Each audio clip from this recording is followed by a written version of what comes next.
Manipur Top Trending News na tungan-tungan reliable source sindagi lakot jaraga mata-matam di oiba maru oiba ipausin patukuna khanghanjari ahanbada chahi taruki nupi macha ama ikai kunaba mahan bikiba ahal chahi kungi fado pikre Imphal July 7 haujina masagi chahi yankhai ga humdoi suraba ahal amana masagi chahi nifuga mari kakta ngai ringai kumcha 2018 gi March tarita tariki nutil pung ohum lom tarpada chahi taruk kakta ngai ribi nupi macha amabu dukan puthokuna pawai mangal laiduna pijar matungda mahaki amungda kada osinduna ikai kunaba mahan bikiba ahal ama lampel fata laiba fast track special court number 2 gi Judge W Tone Maite gi court na chahi kungi phatok pikiba galunena lupa lising mga gi senpham fine oina pinanaba ngasi open court ta ko na phatok piraba miyo adugi ming Hoidrom Amusna chahi yankhai humdoi apopa H Kul Chandra kawi lamlai PS ki manung chanba nungoi makhal kai digini thaubo asi dukan phamba nupi masa asigi mamana fiber kathialda mahaki dukan ni pochai sing apopina Imphal East ki women police station da wakal padagi police na POCSO Act ki section taruk amasung IPC section chawngal taruk ki makhada mahaki mathakta case FIR number mari bracket ahum 2028 lakhukibani lakholaga while jathakibani case asigi aroiba while gi argument mamang thagi kunda tauta court asida jathara matungda while gi judgment reserve tawduna thamlaklaga mamang thagi kunsada H Amusnabu case asiga mari lena mara leire haiduna ona conviction pikibani aduga kona lepkhibagi matung ina ngasi mahaki bisongbona lepki court asi convict asigi maike da lepa council yauna nakal animaki submission sing ta matungda mahaku chahi kungi phatok pibagalona lupa lising mangagi senpham su fine ona tihanaba kangkibani fine gi senpham asi pidrabadi mahaki phatoki matam tha ahum sangdokani hairi adum oinamak mahaku case asiga mari lena March 8 2018 da faraga October 2018 da tha tarukka numit kundani thoini jail la khiba matam adudadi mahaki phadoki matam dagi kathagani hairi amaramda POCSO Act ki section 33 bracket 8 amasung section asigi rule 9 bracket 2 bracket 4 bracket 5 ki matung ina victim oribani pi masa asida lupa lakh mari senpham su direction pikre amaramdana jiri bamda angang ohum amasung nupi ohum hatkiba thodoki case ki charge sheet thagalamdre high court na NIA da charge sheet thagat tabadi hachina logoni haina khangkhre mamang chahi 2024 gi November ta mathoida Kukijo tourist sing manung chanba Marmilton singna jiri bamgi Borobeka subdivision gi manung chaliba Jakudor Karong leiba maite gi yum amasung dukan sing mai thabda Laisam Borel chahi humpuga humdoi amasung maibam esho chahi humdoi ma kai koba micham anigi thawai manghan batanatna chahi fadriba ama yauna angang ohum amasung nupi ohumbu nongmai sindolda phaduna pukhraga tamthi moongda halaga balakduelda thadarkiba thodoki mayokta Uripok Sobon Thingyaldagi Soram Ikendajit chahi marfu matho amasung maitei langoldagi Samom Drugba chahi nifu tarukna High Court of Manipur PIL ama file taguna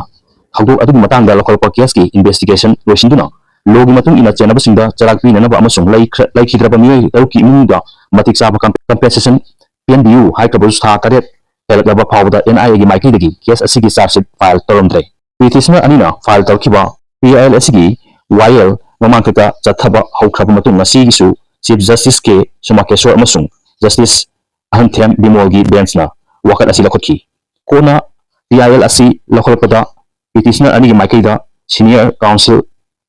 KH Arun Kumar na lepki aduga NIA gi maikaida senior PCCG oiriba W Tarakeswar na lepkre nasigi while chathaba matungda kona pikhiba order da pungdok kiba singdi angang ohum yauna mioi taru hakibigdamak mari leinaba maralaibu mioi singda lakhotn thoba thabak lakhotnaba court ki mating nirpani thawdo adu mamang chahi gi November ta ma thoida thokki bani amasung minute adumakada mari leinaba authority na case ma register tawduna lakhotki adum onamak hauji phawda mari leinariba investigation agency na CRPC gi section 167 gi makhada progress report submit tawte amasung charge sheet su file tawdre haiki petitioner gi maikaida lekhiba senior counsel na submission tawkiba danatna court ki maikaida gi su tawdu asi thokiba tha tare hel fawda NIA gi maikaida gi progress report amata pikhalaktre haiki maramasina atenba matam gi manunda case asi gi charge sheet ki matanga marik chumba progress report ama submit tawhokpa pami haiki loinana court ki maikaida gi su NIA na case asi gi charge sheet submit tawkrabadi hachina logani haina khangki Haitombi chahi kundamanga masanupa Chingkhai nganba chahi ani amasung tha nipa katangari ba nupa macha lamnganba thajamanbi chahi taraga nipan apupa Helen Utam mahaki loinabi thoibi chahi kontraga mathoi amasung Yurembam Rani chahi kumpuga taru mapuroba laikiraba wainaba kisorbu phaduna pukhab matung hatuaga Baraktural da thagrak padagi makoi haksang sing mathang recover tokibani hari makha tarpada isa hapada senab sing cherak pibiu karuna July 7 ngarang nungthil tebulam jaw yes na koliba senda manaki ithing da thangna thimbagi thoktu soktuna laikiraba Wellness compound gi salai thiam chahi kun ma thoigi apopi th karuna na machanu pa hapada chenam pungma logi matung ina matik chapa cherak pibiu haina Rimski Mirial Sanda Nagaland da isauna ahum sire flight sing cancel tawkhre National Highway kungamapan tijinkhre July 3 numit kharani gi mawang gi letna chupa nong number odaduna Nagaland gi maru oiba mafam ama oiba Dimapur da hajin yauna nu na ising leibani hari amoromda oiba ising isaw gi film asina maram odaduna Dimapur airport ki runway amadi parking sing singsu ising thomjin badagi narang airport asida lakadaba amasung chakidaba flight sing cancel tawkhibani Kunja 2027 dagi India na yunglo nariba Myanmar gi marakta sembelakliba Kaladan project asi Kunja 2027 dagi sinaba hawagani haina Union Minister Savanan Sonowal na ngasi Guwahati da lapuk nahalamba adu hantalagani karigumba project asi CM Saba losinduna sinaba hawraklabadi Mizoram gi konung Aizawl ga Kolkata gi marakta kilometer 400 hena pencil halagani haiki project asi manung chaliba Myanmar da laiba Situwe post hojik sinanaba thawang tawduna laire hojik project asi manungsana Aizawl fawa kangfag lambida samna hanaba thabak chathari Kaladan multi model agents export progress asigi mapung phaba thabak thorum sing kumja 2027 dagi tawragani haiki union leipaki ports shipping amasung water waste ki union minister Sonowal na promising da mahakana phongdokhibada mahaki ministry gi maikei dagi project asigi ising lambi sing sengpat naba lupa crore lising ama thadakre atoba agency sing asu project asigi lemhoriba thabak thorum sing pakhali haiki Northeast region na leipa asigi similon phagat hanbada haksimba thogdang loba ngamlagani haiduna Prime Minister Narendra Modi nasu transformation habasi transportation gi kuthangda tawgadabani haina phongdokpa laiki mahagi pakta matung ina Northeast pu South Asia gi business hub ama ohenba pami masigi damak isingi lambi singda achoba thogdang logadawi hai project asi India gi nongpok thangba post singdagi Myanmar da cargo sing chathokasin yanabagi damak leipak anina multi model moth oina sakhangduna patharakkibani hai project asina Myanmar khakta natana leipa asigi Northeast amasung South East Asia gi leipak sing phawna hangadawribani hai state asida tungan ba trade union association amadi federation singba loop nifu rongi noi singa saru yaduna konjang changsing gadabani makogi manungda BSNL gi staff singna office tarak laba matungda makogi office muangda protest tawgani Bishnupur Kaithel dana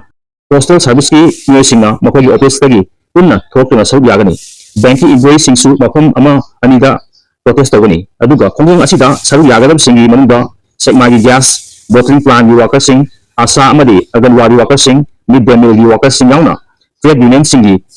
local unit sing yawani hari khongjang asi miami khwaidigi chawba akanba khongjang oigani haiduna sinmi sigi mai papa khongjang oigani haina su khongjorki union lengang na tongan ba labor lo kundamapan ronsu subchingduna marida khandhalaga trade union singda banda pinaba honarpa amasung maning tamna trade union sing semjaba yadabagi thawong asi sinmi singna kamthengna pena de haiki asigi second semester tamliba mahiro singna BC gi court holda mamangga yange phongdokre khongjang changsinkre ngasi khongjangda saru yakiba second semester gi mahiro amana phongdokhibada examination hauba numita flying squad ta oja nupa ani amasung oja nupi ama punna oja ahum lakibani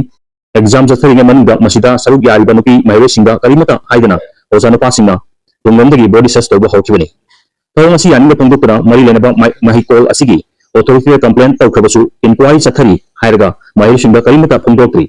maram asina ngasi mahiro singa BC gi court hall mamangda protest tawbani haiki adum onamak khonjang chaksilingda nongchur patagi mahiro singa BC gi court hall gi stair da phamladuna mahaki squad commander da mahoi singda ajataba wahai wata sing sinapatagi nakal ani gi marka irang thokhi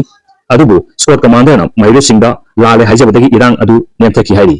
mopi mahiro singbu examination hall da body search tawada chenaba flying squad ta yawkiba oja ahum service tagi terminate tawgadabani natragana chahi ani suspend tawguna thamgadabani natrabadi pangthokadaba losalakpata Manipur top trending news pu nungsibiduna share amadi subscribe tawbirambagidamakta haningai litena thagatpa phongdoksari amadi tungkoina miyamgi seba tawba ngamba oijagi haijari